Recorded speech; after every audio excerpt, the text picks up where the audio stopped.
இந்த ஆயத்து ரொம்ப முக்கியமான ஆயத்து.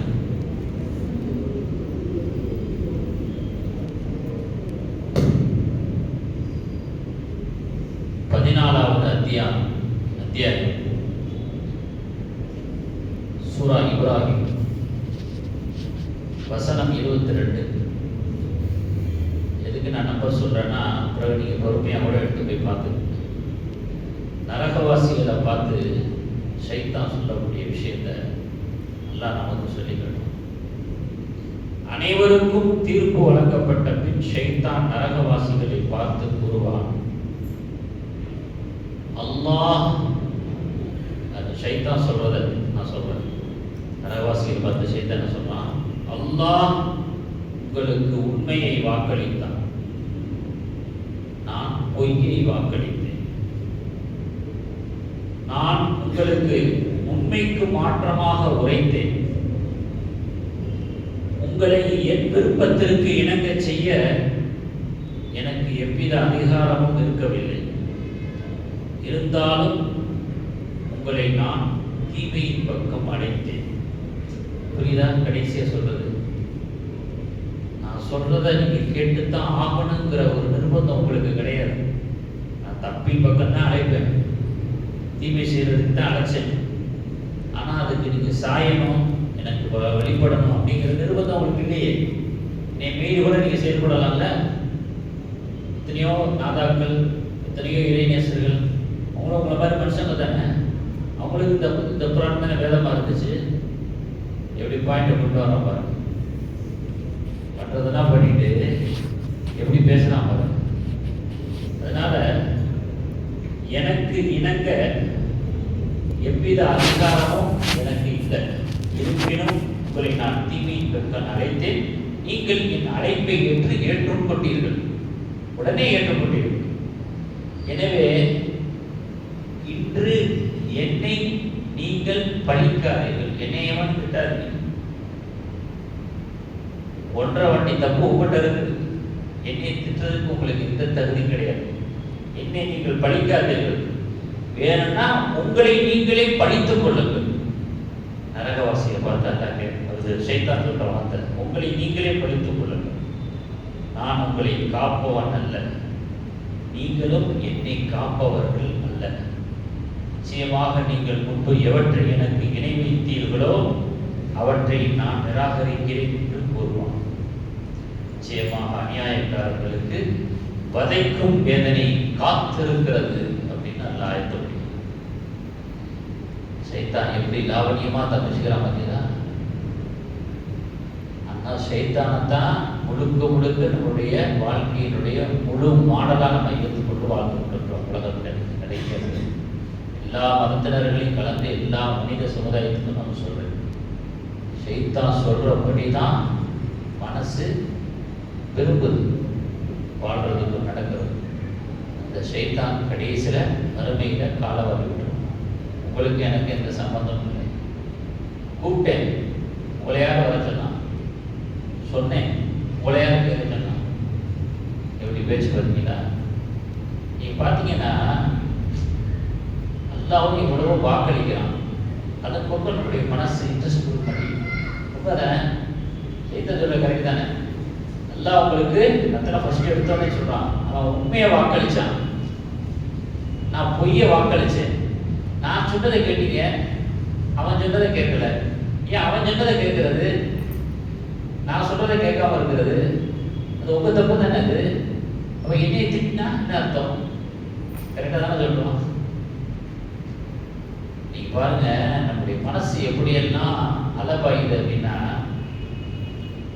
ஆடி சலுகை அப்படின்னா உடனே மனசு ஆடி போயிடும். ஆடி சலுகை, கோடை சலுகை, விழாக்கால சலுகை, ஒன்று வாங்கினா ஒன்று ஃப்ரீ, இல்லாத கடன், 0% இன்ட்ரெஸ்ட், செய்கூலி இல்லை, பணம் வேண்டாம் பொருள் எடுத்துட்டு போங்க, பணம் வேண்டாம் வண்டியை ஓட்டிட்டு போங்க, இன்னும் ஓட்டிட்டு தான் போவாங்க, இன்னும் தலையில் திருப்பி வச்சுக்கா போவாங்க. எப்படியெல்லாம் விளம்பரம், எப்படியெல்லாம் வார்த்தை ஜாலம், இதுக்கெல்லாம் மனுஷன் பலவீனமா இருக்கிறாங்கிறது அவனுக்கு தெரியும். எது எதில் மனுஷன் பலவீனமா இருக்கிறான் அப்படிங்கிறத தெரிஞ்சு அந்த பலவீனத்தை பார்த்து அடிக்கிறதுக்கு பிறகுதான் வியாபார யுக்தி. இன்னைக்கு அதுதான் இன்னைக்கு கோலோச்சிக்கிட்டு இருக்கு. பெரிய அளவுல ஒரு போலீஸ் சர்வீஸ் செய்யப்படுகிறது. எதுலடா ஃப்ரீ கிடைக்கும்னு மோந்து பார்க்கக்கூடிய ஒரு காலம். இலவசத்துக்கு பயங்கர ஒரு மக்கள். இலவசம்னா அப்படி ஒரு மனசு லைஃப், அப்படி ஒரு மோகம். எதிரடா ஃப்ரீ, ஃப்ரீ இல்லாத பொருளை வாங்குறத தவிர்த்துக்கணும். அந்த அளவுக்கு அதில் நம்ம அடிமை. இப்படி இலவசத்தின் மீது மோகம் கொண்டு மோகம் கொண்டு மோகம் கொண்டு கடைசியில இலவசத்தை வச்சு ஆட்சிக்கு வந்துடுறாங்க. ஆட்சி வரைக்கும் வேலை செய்யுது இந்த இலவசம். நம்மளை யார் ஆட்சி பண்றதுங்கிறத தீர்மானிக்கிறது இந்த இலவசம் தாங்க. சாதாரண திட்டம் கிடையாது. இலவசங்கிறது ஒரு மிகப்பெரிய ஒரு நாட்டையே ஆளக்கூடிய ஒரு இடத்துல கொண்டு வந்து ஒரு பவரான ஒன்றாக இருக்கு. ஆனா முதல்ல இலவசத்தை அறிவிச்சவன் யார் தெரியுமா? ஒவ்வொன்றுக்கும் வரலாற்று பின்னணி இருக்கிற மாதிரி இந்த இலவசத்துக்கும் ஒரு வரலாற்று பின்னணி இருக்கிறத தெரிஞ்சுக்கணும். முதல்ல இலவசத்தை அறிவிச்சது யார் தெரியுமா? 1903 இந்த முகச்சவரம் செய்யற ரேசர், அது பேர் முகச்சவரம் செய்யற ரேசர். அந்த ரேசர் வாங்கினா ஒரு பிளேடு ஃப்ரீன்னு அறிவிச்சான். இது வரைக்கும் யாரும் இலவசம்னு அறிவிச்சதே கிடையாது. அதை மையமா வச்சு இது வரைக்கும் யாருமே வியாபாரம் பண்ணது கிடையாது, விற்பனை செஞ்சது கிடையாது. எந்த நிறுவனமும் இல்லை. முதல்ல முன்மாதிரி நிறுவனமாக இந்த ரேசர் நிறுவனம் என்ன பண்ணுது? ஒரு ரேசர் வாங்கினா ஒரு பிளேடு அப்படின்னு முதல்ல 1903 சொன்னான். பார்த்தா எல்லா நிறுவனங்களும் எல்லா கம்பெனிகளும் இப்படி மீட்டாக வழக்கம் கேட்குறாங்க. எப்படி அவங்க முன்னாடி இலவசமாக கொடுக்க இலவசமாக கொடுக்கணும் அப்படியே பலகாலம் ஒரு காலம். எப்படி உங்களால் முடியுது? எப்படி நீங்கள் இதை செய்வீங்க? அப்போ அவன் சொன்னானா, இந்த மீது ஆசைப்பட்டு மக்கள் அதிகமாக வாங்க ஆரம்பிச்சிடுவாங்க.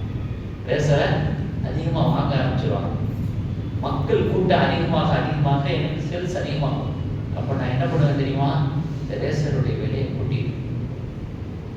இந்த ரேசருடைய விலையை கூட்டிட்டேன்னா இழந்த தொகையை எடுத்துருவேன், அதுக்கு மேலேயும் சம்பாதிப்பேன். அவன் சொன்னா இல்லையா?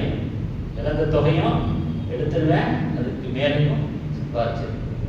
அதை மையமா வச்சேதான் பிஸ்மில்லான்னு முதல்ல அந்த காரியத்தை தொடங்கி வச்சோம். அவன் தான் இன்ன வரைக்கும் சரி சிறப்பா போய்கிட்டு இருக்கு, நல்லபடியா போய்கிட்டு இருக்கு.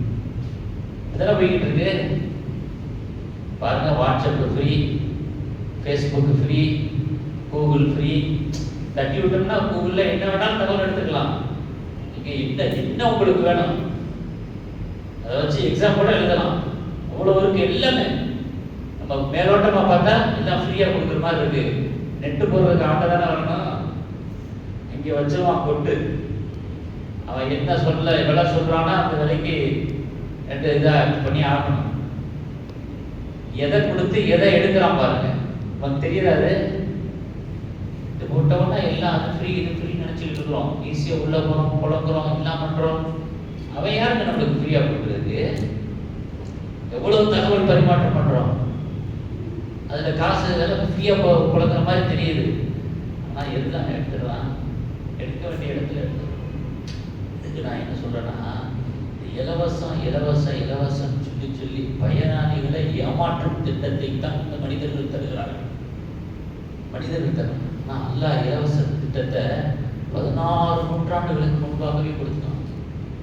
இவங்களை ஏமாற்றுறதுக்குன்னு இலவச திட்டம் அறிவிக்கிறாங்க மனிதர்கள். அல்லாஹ் மக்களை ஏமாத்துறதுக்கு இலவச திட்டம் கொடுக்கல, அவங்க பயனடைய வேண்டும் என்பதற்காக வேண்டிய இலவச திட்டம் கொடுக்குறான். என்ன தெரியுமா? நீங்க ஒரு நல்ல காரியத்தை செய்தீர்கள் என்றால் அது போன்ற 10 மடங்கு நன்மை உங்களுக்கு. ஒரு 10 ரூபாய் கொடுத்தீங்கன்னா இந்த 10 ரூபாயை 10 தடவை கொடுத்தா உங்களுக்கு என்ன நன்மை கிடைக்கும்?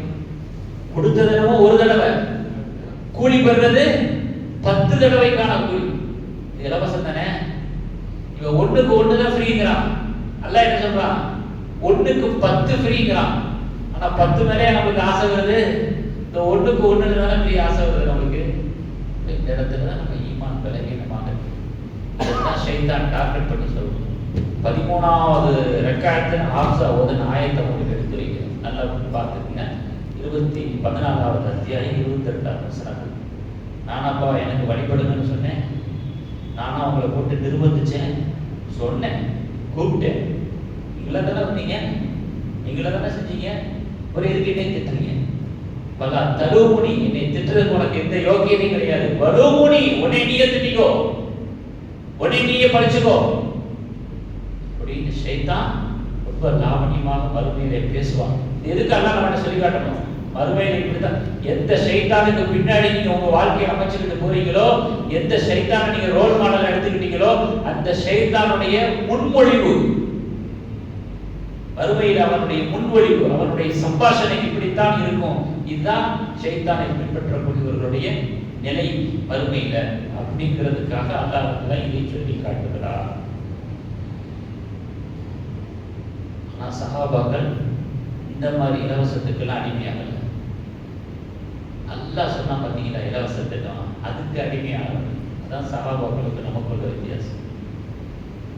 பெருமானார் ஸல்லல்லாஹு அலைஹி வஸல்லம் வந்து சொல்றாங்க, அல்லாஹ்வுடைய தூதரே, பணக்காரங்க நாங்களும் தொழுகிறோம், பணக்காரங்களும் தொழுகிறாங்க, நாங்களும் நோன்பு வைக்கிறோம், அவங்களும் நோன்பு வைக்கிறாங்க, நாங்களும் ஹஜ் பண்றோம். ஆனா அவங்க தர்மம் நிறைய பண்றாங்க, நாங்க ஏழைகளா இருக்கிறதுனால பண்ண முடியலையே அப்படின்னு சொன்ன உடனே நபி ஸல்லல்லாஹு அலைஹி வஸல்லம் சொல்றாங்க, நான் ஒரு விஷயத்தை உங்களுக்கு நான் கற்றுத் தர்றேன், அதை நீங்க பின்பற்றிட்டு வாங்க. அதை நீங்க பின்பற்றுகிற வரைக்கும் உங்களுக்கு முந்தி போனவங்களே நீங்க பிடிச்சிடலாம், பின்னால் வரக்கூடியவங்களுக்கு நீங்க முந்தியவர்களாகவே இருக்கலாம், உங்களை யாரும் ஓவர்டேக் பண்ண முடியாது. அப்படி ஒரு விஷயம் சொல்லி தரேன் அப்படின்னு சொல்லிட்டு நபி ஸல்லல்லாஹு அலைஹி வஸல்லம் என்ன சொல்லிவிட்டாங்க? சுப்ஹானல்லாஹ் 33 தடவை ஓதுங்க, அல்ஹம்துலில்லாஹ் 33 தடவை ஓதுங்க, அல்லாஹு அக்பர் 33 தடவை ஓதுங்க. நீங்க பரம ஏழையா இருந்தாலும் பணக்காரரை நீங்க ஓவர்டேக் பண்ணிடலாம், அவர் எவ்வளவு தர்மம் பண்ணாலும் பரவாயில்ல. இதெல்லாம் யாருக்கு கொடுப்பாங்க மாதிரியான ஒரு வாய்ப்பு? இதெல்லாம் ஒரு வரப்பிரசாதம் இல்லையா? இதெல்லாம் ஒரு இலவசம் இல்லையா? தர்மம் பண்றதுன்னு சாதாரண விஷயமா? காசை கைவிட்டு போறது, பணத்தை இறக்கிறது, சம்பாதிச்ச பணத்தை கொடுக்கிறது, அப்படிப்பட்ட இடத்துல கொண்டு வந்து நிப்பாட்டுது இந்த 33. சுப்ஹானல்லாஹ், அல்ஹம்துலில்லாஹ், அல்லாஹ் அக்பர் இவ்வளவு சொல்லி அது உங்களுக்கு ஆசை வர மாட்டேங்குது. அதனாலதான் நிர்பந்தமா காலையிலையும் மாலையிலுமாவது ஓதுங்கன்னு சொல்லிட்டு ஒவ்வொரு பள்ளியிலையும் இமாம்கள் அந்த திக்கரை ஓதுறதுக்கான ஒரு வாய்ப்பை ஏற்படுத்தி கொடுக்குறாங்க, ஒரு அவகாசத்தை கொடுக்குறாங்க. சஹாபாக்கள் அந்த இலவசத்துல தான் அடிமையாக இருந்தாங்க. திருமதி ஷெரீஃப்ல ஒரு ஹதீஸ் வருகிறது, பெருமானார் ஸல்லல்லாஹு அலைஹி வஸல்லம் சொல்றாங்க, ஃபஜ்ர் தொழுகை முடிச்சிட்டு சூரியன் உதயமாகிற வரைக்கும் வெயிட் பண்ணி, சூரியன் உதயமானதுக்கு பிறகு இஷ்ராக்குடைய 2 ரக்காத் தொழுதா ஹஜ் உம்ரா செஞ்ச நன்மை கிடைக்கும் அப்படிங்கிறாங்க. ஹஜ் உம்ரா செய்யறது சாதாரண விஷயமா? அதுக்கு எவ்வளவு கால அவகாசம், அதுக்கு எவ்வளவு செலவு, அதில் எவ்வளவு பயண டிராவல் இருக்குது, அதெல்லாம் உட்கார்ந்து ஒரு 15 நிமிஷம் வெயிட் பண்றதுல எடுத்துடலாம். ஹஜ் உம்ரா எல்லாம் அல்லாஹ் சொல்லாமே நபி ஸல்லல்லாஹு அலைஹி வஸல்லம் சொல்றாங்க. இதெல்லாம் அல்லாஹ் கொடுக்கக்கூடிய இலவச திட்டங்கள். இதனுடைய அருமை தெரிய மாட்டேங்குது. தெரிகிறவங்களுக்கு தெரியுது, தெரிகிறவங்களுக்கு தெரியுது. நீங்க மதியானத்துக்கு மேல ஆலந்தூர் கபர்ஸ்தான்ல ஒரு ஜனாசா அடக்கம் பண்றதுக்கு போனேன். என்னுடைய உஸ்தாதுடைய அக்கா புருஷன் வந்துட்டாங்க. நங்கநல்லூர்ல வீடு, அடக்கம் ஆலந்தூர் பொது கபர்ஸ்தான். அப்போ அடக்கம் பண்ணி முடிச்சதுக்கு பிறகு இமாம் சாப் பையன் பேசிக்கிட்டு இருக்கிறாரு. அப்போ நல்லா ஒரு 50-55 வயசு, 60 வயசு கூட இருக்கும். நின்றுக்கிட்டே இருந்தவர் அப்படியே கேர் ஆகிட்டார். இதெல்லாம் சுத்தா இருக்கும். டக்குன்னு அவங்க பக்கத்தில் இருந்தவங்களாம் பிடிச்சிட்டாங்க. பிடிச்சிட்டு அப்படியே கொஞ்சமாக கூட்டிகிட்டு வந்து ஒரு உரமாக உட்கார வச்சுட்டாங்க. உட்கார வச்சுட்டு தண்ணி எடுத்து முகத்தில் அடிக்கிறாங்க. அப்பையும் அவருக்கு இது வேறு தெரியல. ஆனால் லேசாக அவருக்கு கொஞ்சம் செயல் இருக்குது. ஃபோன் தண்ணி படுதில்ல, ஃபோன் இந்த ஃபோன் கீழே தான் வச்சுருக்கீங்க, பேண்ட்டில் தான் வச்சுருக்கீங்க, உங்களுக்கு பரவாயில்ல, கொஞ்சம் தண்ணி குடிங்க. இல்லை நோம்பு பரவாயில்ல, நோம்பு கலா பண்ணிக்கலாம், தப்பில்லை, உங்களுடைய நிறைய அப்படின்னு நோம்பு அப்படின்னு சொல்லி கடைசி வரைக்கும் தண்ணியை குடிக்கல. ரொம்ப நேரம் ஆச்சு. அந்த இதில் இருந்து அப்புறம் அவரை கூட்டிகிட்டே வந்து ஜனாசா தொழுகையெல்லாம் நடக்கக்கூடிய கட்டடம் இருக்குல்ல, இந்த கபிரிஸ்தானில், அங்கே கூட்டிகிட்டு வந்து பேனை போட்டு கொஞ்ச நேரம் படுத்து எனக்கு சரியாக போயிடும், நான் தண்ணியெல்லாம் குடிக்க மாட்டேன், நோம்பெல்லாம் குடிக்க மாட்டேன். கடைசி வரைக்கும் நம்ம குடிக்க வைக்கணும். இதே கொஞ்சம் ஈமான் பலவீனமாக இருந்துச்சுன்னா உடனே தண்ணியை குடிச்சிடும். ஆனால் குடிக்கிறதுக்கு அனுமதி இருக்குது. மாதிரி ஒரு கட்டத்தில் எல்லாம் நோக்க குறிக்கிறதுக்கு அனுமதி இருக்கு, தப்பு இல்லை. ஆனால் அந்த அனுமதியை அவர் பயன்படுத்த விரும்பவில்லை. அது அவருடைய ஈமான். இதனுடைய அருமை தெரிஞ்சவர்கள் சுகிப்பார்கள், நுகர்வார்கள். சஹாபாக்களுக்கு இது போன்ற விஷயங்களின் மீதான மோகம் இருந்தது. அவங்களுக்கு அந்த விஷயத்துல தான் மோகம் இருந்துச்சு. அதே போல பாருங்க, ஜும்மாவில் நபி ஸல்லல்லாஹு அலைஹி வஸல்லம் சொல்றாங்க, அவங்களுக்கெல்லாம் தெரியும், யார் முதல்ல ஜும்மா போடுறாங்களோ அவங்களுக்கு ஒட்டகத்தை குர்பானி கொடுத்த நன்மை, அடுத்து வர்றவங்க மாடை குர்பானி கொடுத்த நன்மை, அடுத்து வந்தவங்க ஆடை குர்பானி கொடுத்த நன்மை, அதுக்கடுத்து மெம்பரில் இமாம் ஏறுற வரைக்கும் யார் யாரெல்லாம் வர்றாங்களோ எல்லாருக்கும் ஒரு குட்டையை குர்பானி கொடுத்த நன்மை அப்படின்லாம் சொல்லி ஹதீஸ் வருதுல்ல, பக்கா ஹதீஸ், ஆதாரபூர்வமான ஹதீஸ். இன்னைக்கு வசதியானவங்க கூட பக்ரீத்தில் குர்பானி கொடுத்தாங்கன்னா மிஞ்சி போனால் ஒரு ஆடு கொடுப்பாங்க, அவ்வளோதானே. மாடு கூட கொடுக்க மாட்டாங்க. மாடு கொடுத்தா ஷேரில் தான் சேருவாங்க. முழு மாடை கொடுக்குறது ரொம்ப அரிது. ஒரு ஆடு கொடுப்பாங்க, இல்லை ஒரு மாடே கொடுப்பாங்கன்னு வச்சுங்களேன். ஷேரே இல்லாமல் ஒரு மாடு கொடுப்பாங்கன்னு வச்சுங்களேன். ஒட்டகம் யார் கொடுக்குறாப்போ? ஒட்டகம் யார் கொடுக்குறோம்? ஒரு தனி ஒரு ஆளாக ஒரு ஒட்டகம் யார் கொடுக்குறாங்க? அந்த ஒட்டகம் கொடுக்கக்கூடிய நன்மை ஜும்மாவில் ஆள் வரவருக்கு கிடைக்கும். எப்படி எப்படியெல்லாம் நன்மைகளை சம்பாதிப்பதற்கான வாசல்கள், வாய்ப்புகள் திறந்து வைக்கப்பட்டிருக்கிறது. ஆனால் அதுக்கு யாரும் நமக்கு தெரியல. கடுமையான பஞ்சகாலம் சஹாபாக்களுடைய வாழ்க்கையில வறுமை கோர தாண்டவமானது. அந்த நேரத்தில் உஸ்மான் ரலியல்லாஹு அன்ஹு அவர்களுடைய வியாபார கூட்டம் வெளிநாட்டில் இருந்து வருது. கிட்டத்தட்ட எக்கச்சக்கத்துக்கணக்கான ஒட்டகங்கள்ல இருந்து அப்படி வியாபார பொருட்கள் வருது. வியாபார பொருட்கள் வந்தால் எல்லாம் அந்த வியாபார பொருட்களை வாங்குறதுக்கு வியாபாரிகள் கூட அப்படியே ஏலம் விட்டு வாங்குறதுக்கு ரெடியாக நிற்கிறாங்க. எவ்வளோ லாபம் தருவீங்க? என்னுடைய வியாபார பொருள் எடுத்துக்கிட்டு எனக்கு எவ்வளோ லாபம் தருவீங்க அப்படின்னு உஸ்மான் ரலியல்லாஹு கேட்குறாங்க. ஒருத்தர் சொன்னார், நான் 3ல் ஒரு பாகம் தர்றேன். இன்னொருத்தர் சொல்றாரு, எனக்கு கிடைக்கிற லாபத்தில் பாதி தர்றேன் அப்படிங்கிறார். இன்னொருத்தர் சொல்றாரு, எனக்கு கிடைக்கிறதுல 3ல் 2 பாகம் தர்றேன் அப்படிலாம் சொல்லி அந்த பொருளை பூரா எடுத்துக்கிறது பார்க்குறாங்க. உஸ்மான் ரலியல்லாஹு சொன்னாங்க, அதை விட அதிகமாக லாபம் தருவாங்க யாரும் எல்லாம் புதுசாக பேசிக்கிறாங்க. என்னடா பாதி சொல்லியாச்சு, 3ல் 2 பகுதியும் மொத்தத்தையுமா கொடுத்து நம்ம என்னத்தை வெறுங்கையை வீசிக்கிட்டா போக முடியும் வீட்டுக்கு. இதுக்கு மேல லாபம் கொடுக்கறதுக்கு இந்த ஊர்ல யார் இருக்கிறா உஸ்மானே அப்படின்னு கேட்டாங்க. இதுக்கு மேலே லாபம் கொடுக்கறதுக்கு ஆள் இருக்கு, யாரு சொல்லுங்க அப்படின்னு கேட்டா,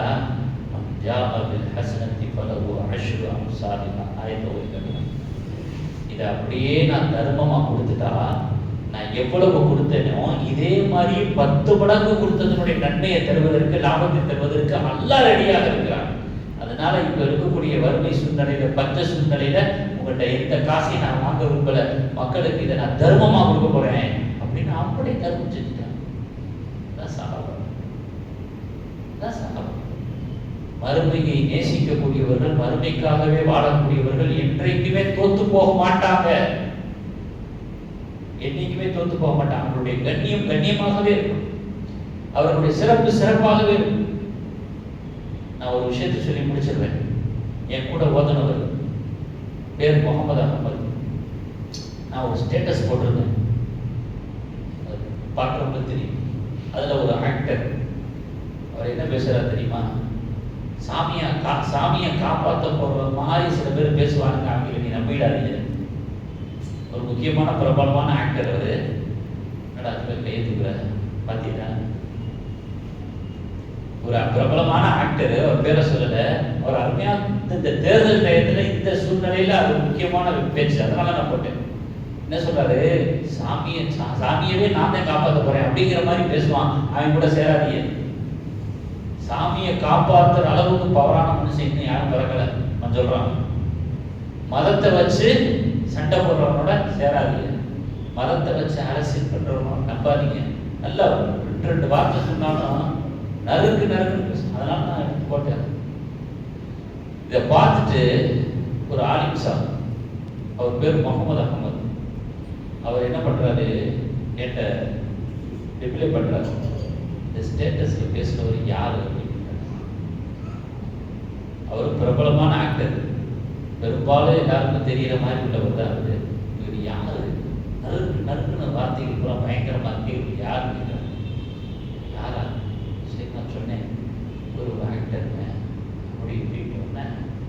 என்னுடைய வாய்ஸ் மெசேஜை கேட்டுவிட்டு மறுபடியும் பேசி அனுப்பிச்சுட்டு நான் அடிக்கலை, நான் ஃபோன்லேயே தான் வச்சுருக்கேன், பாருங்கள் பேசி அனுப்பிச்சிட்டாரு. உங்களையெல்லாம் எனக்கு தெரியாது சார், இவங்களையெல்லாம் அவங்கெல்லாம் எனக்கு பெரும்பாலும் தெரியல அப்படின்னு சொல்லிட்டு ஒரு சம்பவம் சொன்னார். அவருடைய உறவினர்கள் வீட்டுக்கு போனாராம். உறவினர்களுடைய வீட்டுக்கு போனாராம். வீட்டுக்கு போனால் ஒருத்தர் காமெடியாக பேசிக்கிட்டு இருக்கிறான்னா அவங்க கூட எல்லாருமே உட்காந்துட்டு ஜாலியாக பேசிக்கிட்டு இருக்கிறாங்க. அவன் சொந்தக்கார வீடு தான். ஒரு உள்ளே போய் நுழைஞ்சு விட்டு யாரு சுற்றி எல்லாம் உட்காந்துருக்குறாங்க, ஒரே செஞ்சு பேசிக்கிட்டு இருக்கிறாங்க, யார் தெரியலையே அப்படின்னு சொல்லிவிட்டு அவர் வீட்டில் உள்ளவர்கிட்ட போய் கேட்டான், யாரு நம்ம வீடு வந்துருக்கிறது யாரு தெரியாதா? தெரியாதனால தான் கேட்குறேன், யாரு? வடிவேல். வடிவேல் தான் யாரு? அவர் கேட்டான். வடிவேல் சிரிப்பு நடிகர் தான். வடிவேல்னா யாருன்னு கேட்டாங்க. வடிவேல் தெரியலையே, வடிவேல் தான் தெரியலன்னு தான் சொல்றேன் அப்படின்னு. அது கூட தெரியலையா? அவர் பேசி அனுப்பிச்சுட்டு இருக்கிறாரு. உங்களுக்கு அந்த இதெல்லாம் தெரியல, நம்ம யாருன்னு நான் கேட்டேன். ஆனா இந்த அளவுக்கு தெரியாம இருக்கிறாரு. ஆனா அவர் அல்லாத்துல எந்த இடத்துல வச்சிருக்கா தெரியுமா? சென்னையில கலெக்டர் ஆபீஸ்க்கு பக்கத்துல ஒரு பெரிய ஸ்கூல் வச்ச இடத்துல இருக்காரு. நூற்றுக்கணக்கான பேர் படிக்கிறாங்க இந்த ஸ்கூல்ல. இவர் தான் தாளாளர். என் வயசோட கம்மியான வயசு, இதே தோற்றம், ஆனா கொஞ்சம் பைஜாமா மாதிரி போட்டிருப்பாங்க. ஸ்கூல் வச்சு நடத்துறாரு. இன்னும் சொல்ல போனா ஜமாத்காரங்களுக்கு தான் தெரியும் அவர் யாருடைய மகன் சொன்னா தெரியும். இன்ஜினியர் பஷீர் ஷா அமீர் ஷாவுடைய மகன் முகமது அவர். அதுல எந்த இடத்துல அவர் வச்சிருக்கிறான்? அவருடைய ஸ்கூல் சம்பந்தமா கல்வித்துறை அமைச்சர் அன்பில் மகேஷை சந்திக்கிறதுக்கு போகும்போது கரெக்டா போன ரமலான்லயே அது போன ரமலான் இஃப்தாருடைய டயத்துல அவருக்கு வாய்ப்பு கிடைச்சிச்சான். அன்பில் மகேஷை சந்திக்கக்கூடிய வாய்ப்பு. இஃப்தாருடைய டைம் ஆகுது, என்னடா அதுன்னு சொல்லிட்டு ஒரு பேரிச்சம்பழத்தை கையில வச்சுக்கிட்டு ஒரு தண்ணியை கையில வச்சுக்கிட்டு வெளியில வெயிட் பண்ணிக்கிட்டே உட்காந்துருந்தாங்க. எப்போ கூப்பிடுவாங்கன்னு தெரியாது. இஃப்தாருடைய டைம் வந்துச்சுன்னா அவங்களே இஃப்தார் பண்ணிடுவோம் அப்படின்னு ஒரு கையில பேரிச்சம்பழம் ஒரு கையில தண்ணியை வச்சுக்கிட்டே உட்காந்துருந்தாங்க. அதுக்கு பிறகு இஃப்தார் பண்ணதுக்கு பிறகு கூப்பிட்டாங்களா அன்பில் மகேஷ் போய் செஞ்சுட்டு வந்தாங்க. நம்ம நினைச்சிட்டு இருக்கிறோம் அப்படி இப்படின்னு எல்லாம் தெரிஞ்சாதான் பெரிய இதா இருக்க முடியும், உலகத்துல கெத்தா வாழ முடியும். நீ மறுமையை நேசிங்க. உங்க கண்ணியத்தை எப்படி உயர்த்துறதுங்கிறத நல்லா பார்த்துக்கிறோம். இதே எந்த சமுதாயம் இப்படி உலகத்தை பத்தி தெரியலைன்னா உங்களை மட்டமா நினைக்குதோ அந்த சமுதாயத்துக்கு முன்னாடி உங்களுடைய கண்ணியத்தை எப்படி உயர்த்துறதுங்கிறத நல்லா பார்த்துக்கிறோம். சஹாபாக்களுடைய கண்ணியத்தை உயர்த்துனது அல்ல தானே. இன்னைக்கு அந்த சஹாபாக்களை பத்தி பேசணும் இல்லையா? அவங்க நெட்டு யூஸ் பண்ணாங்களா? பெரிய பெரிய பேச்சாளர்களா? பெரிய ஸ்டார்கள் அப்படியே வளம் வந்தவங்களா? ஒருவேளை சாப்பாடுக்கு கூட வழி இல்லாமல் இருந்தவங்க. கியாமத்து நாள் வரைக்கும் இன்னைக்கு அவங்கள தான் நம்ம முன்மாதிரியா வச்சு வாழ்ந்துட்டு இருக்கோம். நீங்க தராவி வந்து தொழுகிறோம்னா அந்த தராவிகள் தொழு வச்சது யாரு? உமர்லாம் 20 ரக்காத்து தராவி தொழுகிறத முதல்ல நம்மளுக்கு காட்சி கொடுத்தது யாரு? உமர்லாம். இன்னைக்கு இந்த 20 ரக்காத்தை நம்ம தொழுது இருக்கிறோம். நம்முடைய ஒவ்வொரு விஷயத்துக்கும் சஹாபாக்களை அவங்களுடைய வாழ்க்கையை நம்ம முன்மாதிரியாகும். அதனால நல்ல ஆயத்தில் சொல்றாங்க, என்னுடைய வாக்கை நம்புங்க, நான் என்னுடைய அழைப்பின் பக்கம் வாங்க, ஷைத்தானுடைய வாக்கை நம்பாதீங்க. ஷைத்தான் அழைப்பின் பக்கம் நீங்க போகாதீங்க. மறுமையில அவனிடமே மோசமா இருக்கும். அவனை பின்பற்றிட்டு போனா உங்க நிலைமை அதை விட மோசமா இருக்குல்ல.